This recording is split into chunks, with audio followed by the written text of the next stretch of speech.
जय हिंद दोस्तों। हम आपके लिए आज लेकर आ चुके हैं क्या, ब्लड चैप्टर। ठीक है, तो चलिए स्टार्ट करते हैं ब्लड को। जो ब्लड है, ब्लड क्या है? देखिए, ब्लड एक प्राकृतिक कोलाइट है। ब्लड एक प्राकृतिक कोलाइट है। तो हम लोग इसको प्राकृतिक कोलाइट क्यों कहते हैं? क्योंकि ब्लड एक ऐसा चीज ही है हम लोग के शरीर में जो हमारे शरीर में हर एक जगह पाया जाता है। और ब्लड में क्या होता है ना, ब्लड में हर एक अंग को हम लोग, ब्लड जो है वो हर एक जो हमारे शरीर में हानिकारक हो, लाभदायक हो, उसको वो ट्रांसपोर्ट करता है। जो ब्लड है हमारे शरीर में हर एक चीज़ों का ट्रांसफर करता है। जैसे हम लोग बात करें ऑक्सीजन, CO2 और अदर गैसेस, वहीं बात करें हमारे शरीर में एंजाइम, हार्मोन, और बात करें हम लोग का शरीर में क्या, जो उपचयी पदार्थ मतलब उत्सर्जी अंग है, उत्सर्जी पदार्थ है, उसका भी वहन कौन करता है? ब्लड करता है। तो हम एक तरह से कहें जो ब्लड है हम लोग का शरीर में हर एक वो काम करता है जो हमारे लिए अच्छा है और खराब है।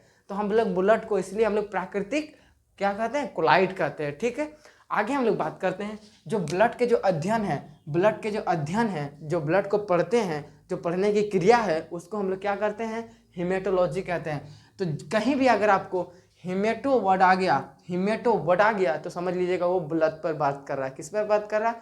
रक्त पर बात कर रहा है। ठीक है, आगे हम लोग बात करते हैं रक्त क्या है? एक तरल संयोजी उत्तक है। यानी ब्लड एक है तरल संयोजी उत्तक। मतलब ब्लड क्या करता है? संयोज करता है। संयोज मतलब क्या? जुड़ता है, जोड़ता है। हम लोग का शरीर में देखे होंगे हर एक जगह पर ब्लड है।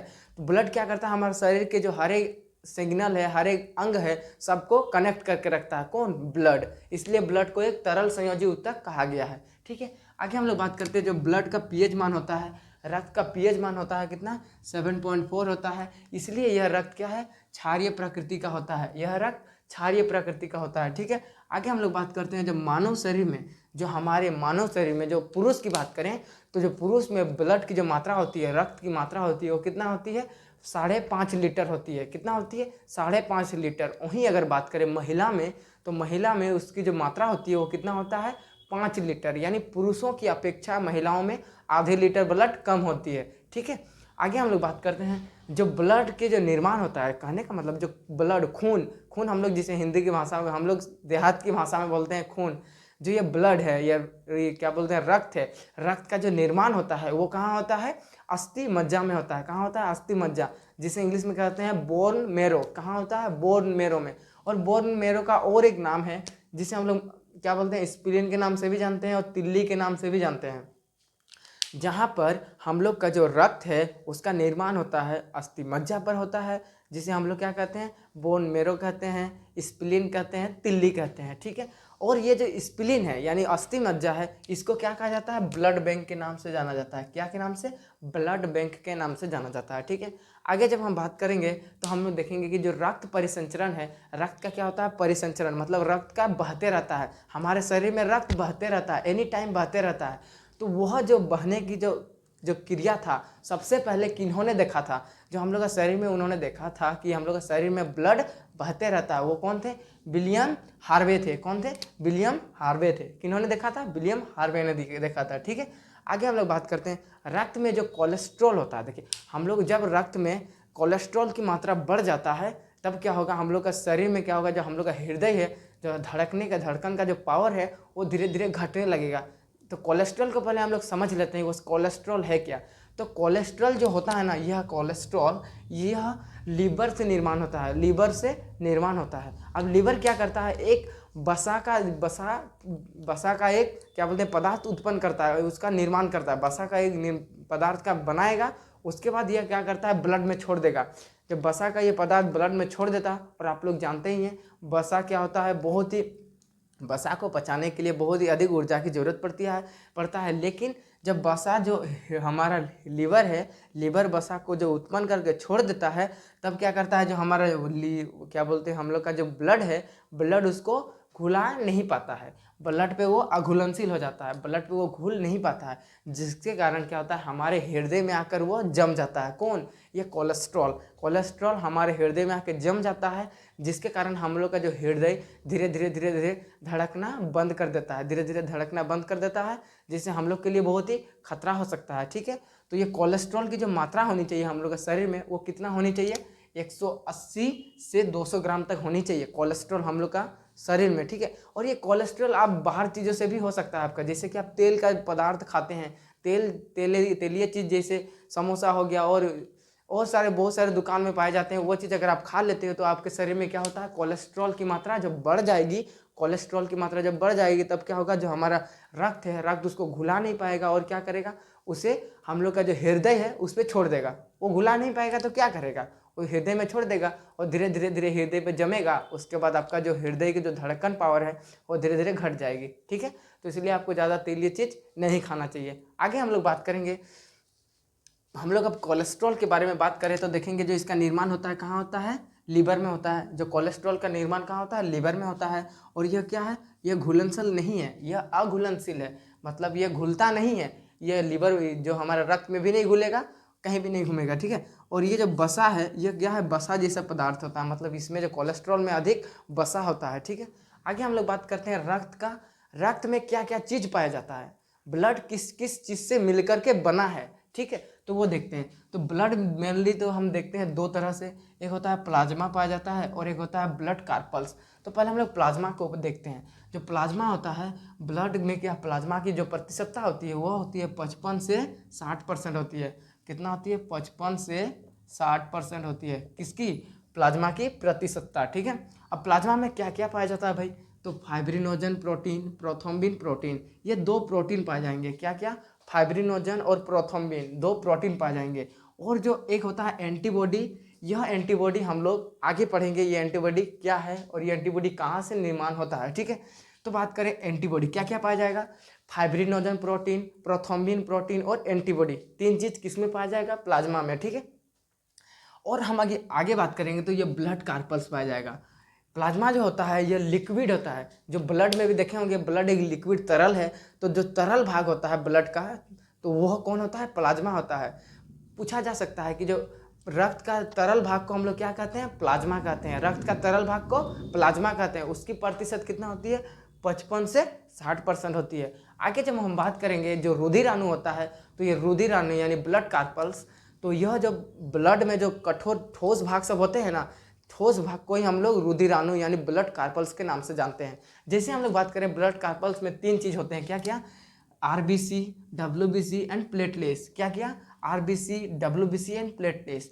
और जो ये तीनों का जो प्रतिशतता है, तो वो हमारे ब्लड में कितना है, 40 से 45% है। कितना है, 40 से 45% पाए जाते हैं। कौन कौन, आरबीसी पाए जाते हैं, डब्ल्यूबीसी पाए जाते हैं और प्लेटलेट्स पाए जाते हैं। देखिए जो आरबीसी और डब्ल्यूबीसी और प्लेटलेट्स, ये तीनों का टेक्निकल नाम है, कहने का मतलब साइंटिफिक नाम है। इन्हें क्या किस नाम से पुकारा जाता है, तो आरबीसी को एरिथ्रोसाइट कहा जाता है, डब्ल्यूबीसी को ल्यूकोसाइट कहा जाता है और प्लेटलेट्स को थ्रोम्बोसाइट कहा जाता है।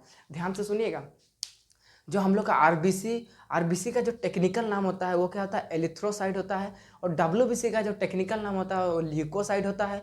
और प्लेटलेट्स का जो टेक्निकल नाम होता है वो थ्रोम्बोसाइट होता है। क्या क्या, RBC, erythrocyte, WBC, leukocyte, platelet, thrombocyte. और एक बार, RBC, erythrocyte, WBC, leukocyte and platelets, thrombocyte, ठीक है। आई होप आपको ये क्लियर हो चुका होगा, ठीक है। आगे जब हम बात करेंगे, सबसे पहले हम लोग देखेंगे प्लाज्मा को। क्या को, प्लाज्मा। अब प्लाज्मा का होता है क्या, देखिए रक्त का तरल भाग, हमने आपको बता दिया। जो प्लाज्मा होता है वो क्या होता है, रक्त का तरल भाग होता है। मतलब रक्त में जैसे पानी पानी जैसे तरल नहीं होता है, तो वही तरल भाग क्या होता है, प्लाज्मा होता है, ठीक है।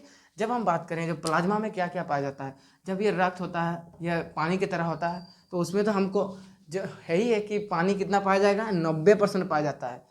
जो प्लाज्मा में जो पानी होता है, मतलब जल की जो मात्रा होती है वो कितनी होती है, 90% जल पाया जाएगा और 10% प्रोटीन और कार्बोहाइड्रेट मिल करके 10% होता है। जो प्लाज्मा में कितना परसेंट पानी, 90%, और जो 10% वो प्रोटीन पाया जाएगा और कार्बोहाइड्रेट पाया जाएगा, किसमें, प्लाज्मा में, ठीक है। आगे जब हम बात करते हैं प्लाज्मा में क्या क्या पाया जाएगा, फाइब्रिनोजन और प्रोथ्रोम्बिन प्रोटीन, हम आपको पहले ही बता चुके हैं। जो प्लाज्मा में क्या क्या पाया जाता है, फाइब्रिनोजन और प्रोथ्रोम्बिन प्रोटीन पाया जाता है। और यही तो प्रोटीन क्या करता है ना, जो हम लोग का शरीर में जब कहीं पर घाव लग जाता है, जैसे कहीं आपका शरीर में चोट लग गया, जिससे ब्लड खून निकलने लगता है, जो खून निकलने लगता है तब क्या होता है, ये जो फाइब्रिनोजन और प्रोथ्रोम्बिन ये क्या करते हैं, रक्त का थक्का जमा में मदद करते हैं। आप लोग देखे ही होंगे जब आपका चोट लग जाता है तब क्या होता है, वहाँ पर रक्त निकलने लगता है और थोड़ी देर बाद क्या होता है, वह रक्त रुक जाता है और धीरे धीरे देखिएगा एक जालीनुमा संरचना बनकर वो रुक जाता है। तो वो काम कौन करता है? हम लोग का शरीर में फाइब्रिनोजन और प्रोथ्रोम्बिन करता है। तो एक तरह से हम कह सकते हैं जो रक्त खुद निकलता है और रक्त का जो रोकने का बंद। अब हम बात करते हैं सीरम के ऊपर। जो ये सीरम क्या है, तो देखिए शुरू करते हैं। जब प्लाज्मा में क्या होता है, जब रक्त में प्लाज्मा का भाग में से क्या होता है, जो फाइब्रिनोजन प्रोटीन है वह जब निकल जाता है, फाइब्रिन नामक जो प्रोटीन है वो निकल जाता है, तब जो हम लोग का रक्त में जो चीज़ बच जाता है उसी चीज़ को हम लोग क्या कहते हैं? सीरम कहते हैं। देखिए सीरम कब बनता है, देखिए हम लोग का रक्त है, अब रक्त में प्लाज्मा है, जो तरल भाग है प्लाज्मा, और हम जानते हैं प्लाज्मा में क्या पाया जाता है? फाइब्रिनोजन नामक प्रोटीन पाया जाता है। जब क्या होता है, जब हम लोग का रक्त से जो फाइब्रिनोजन नामक प्रोटीन निकल जाता है, बाहर निकल जाता है किसी कारणवश, तब जो बचा हुआ जो भाग होता है उसी को हम लोग क्या कहते हैं? सीरम कहते हैं। क्या कहते हैं? सीरम। और यह जो सीरम है, यह सीरम क्या होता है? हल्के पीले रंग का होता है। कैसा होता है? हल्के पीले रंग का दिखाई देता है। तो देखिए जो हम लोग का जो जब हम लोग का प्लाज्मा से क्या होता है? फाइब्रिनोजन नामक प्रोटीन निकल जाता है, तब जो बचा हुआ भाग होता है उसे ही हम लोग सीरम कहते हैं। ठीक है, और ये कैसा होता है? हल्के पीले रंग का दिखाई देता है। और क्या होता है दोस्तों, जो सीरम है, सीरम की सहायता से हम लोग हमारा जो शरीर में जो बीमारी है उसका जांच भी हम लोग कर सकते हैं, या फिर करते भी हैं। डॉक्टर में ये सीरम का ही उपयोग करके हम लोग का शरीर में बीमारियों का जांच पड़ताल करते हैं। तो सीरम क्या होता है पहले हम लोग जान लिए। सीरम क्या होता है? हमारा शरीर में जो प्लाज्मा है, प्लाज्मा से फाइब्रिनोजन नामक प्रोटीन निकल जाना ही क्या कहलाता है? सीरम कहलाता है। सीरम का रंग कैसा होता है? हल्का पीला रंग का होता है। और सीरम की सहायता से हम लोग क्या करते हैं? बीमारियों का पता लगाते हैं। ठीक है, यहाँ तक क्लियर हो गया। आगे हम लोग बात करते हैं, तो हम लोग देखते हैं जो हमारा अब जो ब्लड का जो ठोस पार्टिकल सब होता है, मतलब रुधिर अणु सब होता है, उसका हम लोग अब बात करेंगे। तो सबसे पहले जो उस रुधिर अणु जब पहला पार्ट है वो क्या है? रेड ब्लड सेल, यानी लाल रक्त कणिका। तो हम लोग देखते हैं लाल रक्त कणिका को। तो ये जो लाल रक्त कणिका है, जो हम लोग का ब्लड का जो खून का 99% किसका बना होता है? आरबीसी पाया जाता है। हमारा जो रक्त है, रक्त में 99% क्या पाया जाता है? आरबीसी। क्या पाया जाता है? आरबीसी। और आरबीसी की संख्या कितना होते हैं हम लोग का जो ब्लड में? आरबीसी की संख्या कितना होता है? 5 मिलियन होता है। कितना होता है? 5 मिलियन। 5 मिलियन यानी 50 लाख। कितना होता है? 50 लाख। ठीक है, अब जो आरबीसी की जो संख्या है 5 लाख हो गया, 99% क्या पाया जाता है? आरबीसी पाया जाता है। अब जो आरबीसी में क्या होता है? आरबीसी में हम लोग का जो केंद्रक नहीं पाया जाता है। जो हम लोग का शरीर में जो आरबीसी है, आरबीसी एक प्रकार का सेल है, उस सेल में केंद्रक और लाइसोसोम नहीं पाया जाता है। किसमें? आरबीसी में। ये याद रखिएगा, हम लोग का जो आरबीसी है, आरबीसी में केंद्रक और लाइसोसोम नहीं पाया जाता है। ठीक है, आगे हम लोग बात करते हैं जो जीवन जो काल होता है, जो आरबीसी का जीवन काल होता है, मतलब आरबीसी का जो लाइफ टाइम होता है वो कितना होता है? 120 दिन। जो आरबीसी होता है वह टोटल 120 दिन जीवित रहता है, उसके बाद वो मर जाता है। ठीक है, और फिर दोबारा वो जन्म लेता है। 120 दिन खत्म हो गया उसका डेट, 120 दिन के बाद डेट हो गया, उसके बाद वो क्या होता है? दोबारा जन्म लेता है। ठीक है, आगे हम लोग बात करते हैं जो मरी हुई जो आरबीसी होती है, जो death RBC cell, red blood cells होता है, वो कहाँ जाकर मरता है? हम लोग का बोन मेरो, जिसे हम लोग क्या कहते थे? अस्थि मज्जा कहते हैं। बोन मेरो में जाकर ही मरता है, और जन्म भी कहाँ लेता है? बोन मेरो में ही जन्म लेता है। और जो इसका डेथ जो है वहाँ कहाँ होता है? बोन मेरो में ही इसका डेथ होता है। ठीक है, आगे जब हम बात करते हैं जो आरबीसी का जो कार्य होता है वो O2 और CO2 यानी ऑक्सीजन गैस और कार्बन डाइऑक्साइड गैस का क्या करता है? ये ट्रांसपोर्ट करता है। ऑक्सीजन गैस और CO2 गैस का क्या करता है? ये ट्रांसपोर्ट करता है। कौन? हीमोग्लोबिन यानी आरबीसी। आगे हम बात करेंगे जो हीमोग्लोबिन है वो आरबीसी के अंदर ही पाया जाता है। तो देखिए जो आरबीसी है, आरबीसी में क्या पाया जाता है? हीमोग्लोबिन पाया जाता है। क्या पाया जाता है? हीमोग्लोबिन नामक तत्व पाया जाता है। ठीक है, अब वो हीमोग्लोबिन के अंदर क्या पाया जाता है? आयरन पाया जाता है, लोहा। जो हम लोग का आरबीसी होता है, आरबीसी में क्या पाया जाता है? हीमोग्लोबिन पाया जाता है। और ये हीमोग्लोबिन के अंदर क्या पाया जाता है? आयरन पाया जाता है। तो दोस्तों जो हीमोग्लोबिन है ना, हीमोग्लोबिन के कारण ही जो हम लोग का आरबीसी है वह लाल रंग का दिखाई देता है। आरबीसी किस रंग का दिखाई देता है? लाल रंग का। और वह लाल रंग किसके कारण दिखाई देता है? हीमोग्लोबिन के कारण। HB के नाम से हम लोग डिनोट करते हैं, हीमोग्लोबिन को HB के नाम से डिनोट करते हैं। ठीक है, आगे हम लोग बात करते हैं जो आरबीसी की कमी से जो होने वाला समस्या है। देखिए अगर हम लोग का शरीर में आरबीसी की कमी हो जाता है तो हम लोग का शरीर में कौन कौन से रोग होगा? एक तो होगा रक्तहीनता। कहने का मतलब हम लोग का शरीर में ब्लड की कमी हो जाएगी। जब आरबीसी की खत्म हो जाएगा, आरबीसी की मात्रा घट जाएगी, तो हम लोग का शरीर में क्या हो जाएगा? रक्तहीनता, रक्त की मात्रा घट जाएगी, जिसे ही हम लोग क्या कहते हैं? रक्तहीनता कहते हैं। आपको उस समय क्या होगा? कमजोरी बहुत महसूस होगा, कमजोरी, आप किसी काम को करने में आपको मन ही नहीं करेगा। किसके कमी से? जब हम लोग के शरीर में आरबीसी की मात्रा घट जाएगी तब। और एक दूसरा क्या बीमारी होता है? एनीमिया नामक रोग होता है। क्या होता है? एनीमिया नामक रोग होता है। किसकी कमी से? आरबीसी की कमी से। तो हम लोगों ने देखा आरबीसी की कमी से कौन कौन सा रोग? एक तो हम लोग का शरीर में जो रक्त की मात्रा है वो घट जाएगी, जिसके कारण हमें थकावट महसूस होगी, हमें किसी भी काम को करने में मन नहीं लगेगा, वो आरबीसी की कमी से। दूसरा, हम लोग का जो एनीमिया रोग है वो भी एनीमिया रोग होता है। देखिए, जो आरबी अगर आप देखिए, आपको अगर ज़्यादातर आप पढ़ने नहीं सकते हैं, ज़्यादा घंटा तक बैठ के पढ़ने नहीं सकते हैं, तो ये कारण है आपकी आरबीसी का। किसकी? आरबीसी का। ठीक है, आगे हम लोग बात करते हैं। आरबीसी हो गया। आरबीसी की जो संख्या का जो मापन करते हैं, कहने का मतलब जो हम लोग का ब्लड है, ब्लड में हम लोग आरबीसी की संख्या कितनी है तो उसका पता लगाने का जो एक मीटर का उपयोग करते हैं, एक ग्राफ का उपयोग करते हैं, उस ग्राफ को क्या कहते हैं? हीमोसाइटोमीटर कहते हैं। क्या कहते हैं? हीमोसाइटोमीटर के द्वारा ही हम लोग जो हमारे ब्लड में आरबीसी की संख्या का ज्ञात करते हैं। किस मीटर? हीमोसाइटोमीटर। ये याद रखिएगा।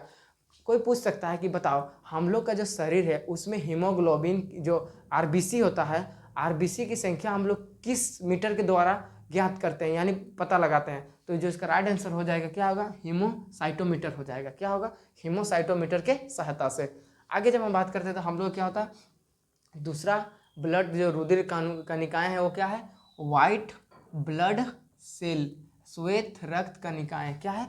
वाइट ब्लड सेल है। क्या है? श्वेत रक्त कणिकाएं। अब देखिए, ये जो होता है ना, कोशिका में जो हम लोग का ब्लड है, ब्लड में सबसे बड़ा आकार का होता है। कौन होता है? डब्ल्यूबीसी। डब्ल्यूबीसी क्या होता है? हम लोग का शरीर में सबसे बड़ा आकार का होती है जो ब्लड में होता है। ठीक है, अब बात करें जो इसकी संख्या होती है, जो डब्ल्यूबीसी की जो संख्या होती है वो 8,000 से होती है 10,000 के बीच।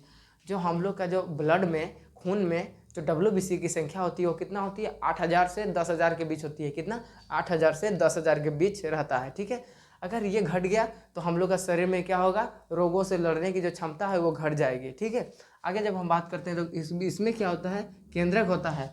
जो हम लोग का डब्ल्यूबीसी है, डब्ल्यूबीसी में क्या होता है? केंद्रक पाया जाता है। जबकि हमने बात किया जो आरबीसी है, आरबीसी में केंद्रक पाया नहीं जाता था। ठीक है, और डब्ल्यूबीसी में केंद्रक पाया जाता है। ठीक है, आगे हम लोग बात करते हैं इसमें, लेकिन हीमोग्लोबिन नहीं पाया जाता है। जब हम बात किए आरबीसी में, तो आरबीसी में क्या पाया जाता था? हीमोग्लोबिन। उसी प्रकार हम बात करें डब्ल्यूबीसी में, तो डब्ल्यूबीसी में हीमोग्लोबिन नहीं पाया जाता है, जिस कारण क्या होता है? डब्ल्यूबीसी व्हाइट ब्लड सेल, यह सफ़ेद रंग का होता है। क्या होता है? सफ़ेद रंग का। जब हम बात किए आरबीसी, आरबीसी में हीमोग्लोबिन पाया जाता है, जिसके कारण वो लाल रंग का होता था। ये हीमोग्लोबिन ही नहीं पाया जाता है तो ये क्या होगा? सफ़ेद रंग का होगा। ठीक है, आगे हम लोग बात करते हैं तो डब्ल्यूबीसी का जो आकार होता है अनियमित होता है। ये डब्ल्यूबीसी का जो आकार होता है वो किसी भी शेप का हो जाता है हम लोग के शरीर में। ऐसा भी हो जाएगा, ऐसा भी हो जाएगा, किसी भी शेप में वो हो जाता है। ठीक है, जो आरबीसी और डब्ल्यूबीसी का जो रेशियो है, पाए जाने वाले जो रेशियो है, जो हमारे शरीर ब्लड में आरबीसी और डब्ल्यूबीसी के किस किस अनुपात में पाए जाते हैं, तो देखिए 600:1। कहने का मतलब हमारे शरीर के ब्लड में जो आरबीसी की संख्या जब 600 होगा तब जाके डब्ल्यूबीसी 1 पाया जाएगा। तो कहने का मतलब इसमें जो कहने का जो ये क्या कह रहा है, देखिए जो हम लोग का शरीर में जो ब्लड है, ब्लड में 600 आरबीसी है और इसमें 1 डब्ल्यूबीसी है। ठीक है, समझ में आ रहा है आपको? जो हम लोग का अगर ब्लड है, ये हो गया हम लोग का पाइप और इसमें ब्लड मिला हुआ है, ब्लड है, तो इसमें 600 आरबीसी है, उसके बाद 1 डब्ल्यूबीसी मिलता है। ठीक है, समझ रहे हैं ना? 600 आरबीसी के बाद 1 डब्ल्यूबीसी मिलता है। तो ये यही कहना चाह रहा है। तो डब्ल्यूबीसी का जो कार्य क्या क्या है, देखिए बीमारी से लड़ने में मदद करता है। जैसे भी कोई भी हम लोग अगर शरीर में बीमारी एंटर करता है और अगर हमें बीमार हो जाते हैं तो वो उसका जो मेन कारण क्या है? डब्ल्यूबीसी की अगर कमी हो जाती है तो जिसके कारण हम लोग का जो शरीर है, शरीर में क्या होगा? रोगों से हम लोग लड़ नहीं सकेंगे। ठीक है, जिसके कारण हम लोग बहुत तेज जल्दी से बीमार होते रहेंगे। तो ये कारण, मेन कारण जो डब्ल्यूबीसी का जो मेन कार्य है वो क्या है? रोगों से लड़ने में मदद करता है, यानी रोग प्रतिरोधक क्षमता बढ़ाता है। अगर डब्ल्यूबीसी की मात्रा हमारे शरीर में ज़्यादा रहेगी तो हमारा क्या होगा? इम्यून सिस्टम अच्छा होगा। ठीक है, जब आप बात करते हैं जो डब्ल्यूबीसी है, डब्ल्यूबीसी 5 तरह के होते हैं, 5 भाग होता है डब्ल्यूबीसी का। क्या क्या? इसिनोफिल, बेसोफिल, मोनोसाइट, न्यूट्रोफिल और लिम्फोसाइट, लिम्फोसाइट को ही हम लोग एंटीबॉडी के नाम से जानते हैं। क्या क्या होता है, इसेनोफिल, बेसोफिल, मोनोसाइट, न्यूट्रोफिल और लिम्फोसाइट और एंटीबॉडी। ठीक है, ध्यान से देखिएगा, इसेनोफिल, बेसोफिल, मोनोसाइट, न्यूट्रोफिल, एंटीबॉडी और लिम्फोसाइट। जो एंटीबॉडी और लिम्फोसाइट है, यही जो हम लोग का जब हम लोग का शरीर में कोई बीमारी एंटर करता है, नाक के द्वारा हो, मुंह के द्वारा हो और कोई भी उधर रास्ता से हो, तब क्या करता है ये एंटीबॉडी सीधे जो हमारे जो यहाँ के जो WBC के जो कार्यकर्ता हैं, जो WBC में जो कार्य करते हैं, उसको सिग्नल देगा कि आ रहा है कोई घुस चुका है, हम लोग के बॉडी में घुस चुका है, मारने के लिए तैयार हो जाओ। ये कौन सिग्नल देता है, एंटीबॉडी सिग्नल देता है। ठीक है, आगे हम लोग बात करेंगे जो हम लोग का जो इसेनोफिल है, बेसोफिल है, मोनोसाइट है और न्यूट्रोफिल है, यह कार्य किस पर। अब हम दोस्तों पहुंचते हैं, अब हम पहुंचेंगे जो हमने देख लिया जो WBC है। WBC 5 तरह के होते हैं, क्या क्या, eosinophil, basophil, monocytes, neutrophil, antibody, lymphocyte. अब हम देखते हैं इस सब का कार्य क्या क्या होता है। जो सबसे पहले हम लोग बात करते हैं जो न्यूट्रोफिल है, न्यूट्रोफिल में क्या होता है, जीवाणु का भक्षण किया जाता है। मतलब न्यूट्रोफिल में जो जितना भी हमारे शरीर में बैक्टीरिया घुसते हैं, बैक्टीरियों को मारा जाता है। जो न्यूट्रोफिल का काम क्या है, हमारे शरीर में श्वसन के थ्रू जितने भी छोटे छोटे जीवाणु का एंट्री होता है, उस सबको कौन मारता है, न्यूट्रोफिल मारता है। और न्यूट्रोफिल का और एक काम क्या होता है, जैसे हम लोग का शरीर में कहीं चोट लग गया, कहीं घाव हो गया, जैसे मान के चलिए मेरा हाथ में ही घाव हो गया, तो ये न्यूट्रोफिल क्या करेगा, उस घाव को भरने का कार्य करेगा। न्यूट्रोफिल ये घाव को भरने में मदद करता है, कौन, न्यूट्रोफिल। आगे हम लोग बात करते हैं जो मोनोसाइट है। मोनोसाइट ये सबसे बड़ा कोशिका का जो हम लोग का WBC है, उस सब का सबसे बड़ा ये पार्ट्स है, कौन, मोनोसाइट्स। और जो लिम्फोसाइट एंटीबॉडी, जो लिम्फोसाइट और एंटीबॉडी है, यह क्या करता है, हमारे शरीर में प्रतिरक्षा करता है। मतलब हमारे शरीर में कोई भी वायरस घुसता है, कोई भी हम लोग के शरीर में जम्स या बीमारी घुसती है, तब ये सीधे लिम्फोसाइट क्या करता है, एंटीबॉडी क्या करता है, सीधे जो हमारे जो WBC के जो कार्यकर्ता हैं उसको सिग्नल दे देता है कि कोई आ रहा है, कोई हमारे शरीर में एंट्री कर रहा है, तुम लोग तैयार हो जाओ। तो ये लोग क्या करता है, उसके प्रति एक क्या बोलते हैं, इम्यून सिस्टम, मतलब एंटीबॉडी तैयार करता है, उसी से रिलेटेड एक एंटीबॉडी तैयार करके उसको मारने का काम करता है, कौन, बाकी जो हम लोग का WBC का जो फंक्शन कार्य करता है। ठीक है, आगे जब हम लोग बात करेंगे तो जो हम लोग का लिम्फोसाइट एंटीबॉडी हमने देख लिया। अब जब लिम्फोसाइट की बात करेंगे तो इसमें 2 सेल पाए जाते हैं। क्या क्या पाए जाते हैं, एक T सेल पाया जाता है और एक B सेल, यानी T लिम्फोसाइट और B सेल यानी B लिम्फोसाइट। क्या क्या पाए जाते हैं लिम्फोसाइट में, 2 सेल, T लिम्फोसाइट और B लिम्फोसाइट। जो मुख्य रूप से जो हमारे बीमारी से जो मदद करता है लड़ने में, वो कौन करता है, T लिम्फोसाइट यानी लिम्फोसाइट T। जो हम लोग का शरीर में रोगों से लड़ने में दरअसल मदद कौन करता है, T लिम्फोसाइट ही कार्य करता है। अब क्या होता है, जब हम लोग का एक स्टेज आता है, हम लोग का जब अवस्था आता है, तब हम लोग का HIV नामक रोग हो जाता है। HIV नामक रोग में क्या होता है, उसमें क्या होता है, जो हम लोग का जो इम्यून सिस्टम है, जो हम लोग का जो क्या बोलते हैं, जो बीमारी लड़ने की जो रोग प्रतिरोधक क्षमता है, वो धीरे धीरे घटने लगता है। और जब धीरे धीरे घटने लगता है और जब हम लोग का HIV रोग आ जाता है, HIV बीमारी आ जाता है, तब क्या होता है, जो T सेल है जो हमें प्रतिरक्षा से मदद कर रहा था, वही सेल नष्ट हो जाता है। जो T सेल जब नष्ट हो जाता है तो HIV हमारे लिए बहुत ही घातक हो जाता है।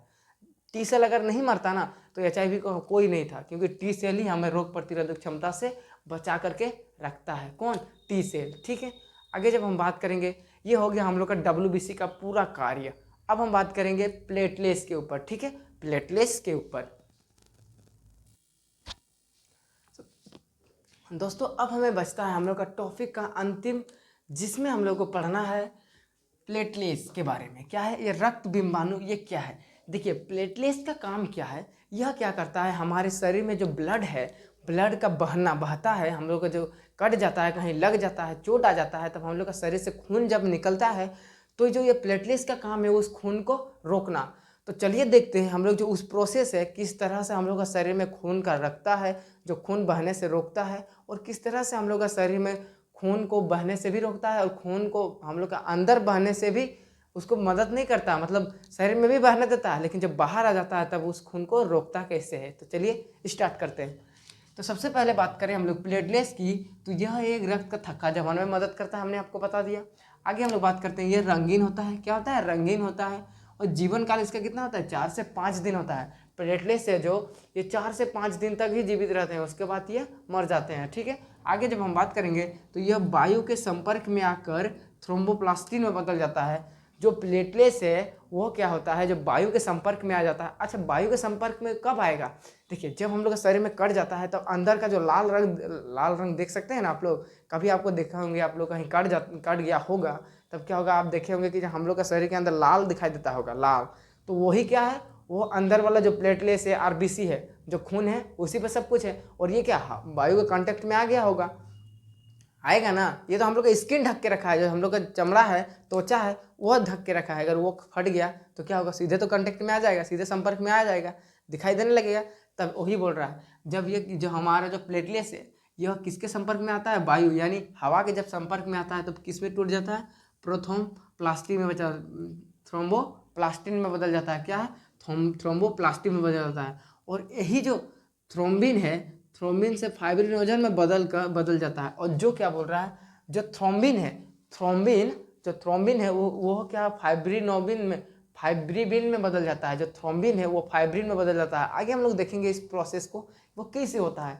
और ये आरबीसी में आकर क्या होता है, फंस जाता है। जो फाइब्रिन है, ये फाइब्रिन है, आप लोग देखेंगे जो आरबीसी है वो बड़ा बड़ा गोल टाइप का होता है। अगर जब वो जाली होता है, जो ये क्या बोलते हैं, जो फाइब्रिन है, एक जाली जैसा संरचना होता है, उसके आगे आकर फंस जाता है। हम लोग मछली को देखेंगे, जो हम लोग जाल लगा के मछली को टेकते हैं तो क्या होता है, मछली सब टिक जाता है, बाहर नहीं आता है, पानी के उस पार नहीं जाता है। तो वही काम करता है यहाँ फाइब्रिन। फाइब्रिन क्या करता है, एक जाली का जैसा जाल बिछा दिया जाता है इधर, अब कौन पार होगा, देखते हैं तो वो टेक रखता है, ऐसा करके टेक देता है। ठीक है, कौन, वो फाइब्रिन टेक के रखता है। और वो आरबीसी सब उसमें फंस जाता है, जिसके कारण हम लोग के शरीर में धीरे धीरे धीरे ब्लड थक्का जमने लग जाता है। आइए हम लोग देखते हैं वो प्रोसेस क्या है। तो सबसे पहले हम लोग के थ्रोम्बोसाइट, जिसे हम लोग प्लेटलेट्स कहते हैं, प्लेटलेट्स क्या होता है, वायु के कांटेक्ट में आता है। पहले जो प्लेटलेट्स है वो वायु के कांटेक्ट में आता है, संपर्क में आता है। जब हम लोग एयर के संपर्क में आएगा, मतलब हवा के संपर्क में आएगा, तब क्या करेगा, थ्रोम्बोप्लास्टिन में टूट जाता है। क्या हो जाता है, थ्रोम्बोप्लास्टिन में बदल जाता है। अब जब ये थ्रोम्बोप्लास्टिन आएगा और कैल्शियम और प्रोथ्रोम्बिन, एक हम बताए थे आपको, प्रोथ्रोम्बिन जो प्लाज्मा में पाया जाता है, ये इस प्रकार का प्रोटीन होता है। कैल्शियम और प्रोटीन, जो थ्रोम्बोप्लास्टिन और कैल्शियम और प्रोटीन मिल करके क्या होगा, तीनों जब मिल करके क्या बनाएगा, आपको थ्रोम्बिन बनाएगा। क्या बनाएगा, थ्रोम्बिन का निर्माण करेगा। और यही थ्रोम्बिन और फाइब्रिनोजन, थ्रोम्बिन में आ गया। अब थ्रोम्बिन से ही होता है फाइब्रिनोजन नामक प्रोटीन आ जाएगा। यह भी एक प्रकार का प्रोटीन है। अब थ्रोम्बिन और फाइब्रिनोजन प्रोटीन जब दोनों मिल जाएगा तब किसका निर्माण करेगा, फाइब्रोबिन। क्या होगा, फाइब्रिन का निर्माण करता है, फाइब्रिन। और यही फाइब्रिन क्या होता है, एक जाल जैसा होता है। क्या होता है, एक जाल जैसा होता है, किसा जाल तरह का होता है। अब जाल तरह का हो जाता है जब हम लोग के शरीर में कहीं का चोट लग गया, तो ये जो फाइब्रिन है उस आके जो जिस जगह ऊपर में फंस जाता है। और धीरे धीरे जब फंस जाएगा तब हम लोग का जो आरबीसी है उसको निकलने ही नहीं देगा।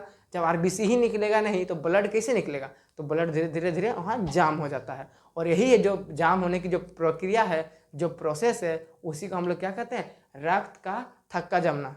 तो आपको क्लियर हो चुका होगा जो हम लोग रक्त का थक्का कैसे जमता है। हमने आपको पूरे तरीके से अच्छे से आरबीसी, डब्ल्यूबीसी, प्लेटलेट्स और रक्त को क्लियर करा दिए हैं। तो मिलते हैं नेक्स्ट वीडियो में, तब तक के लिए जय हिंद, थैंक यू।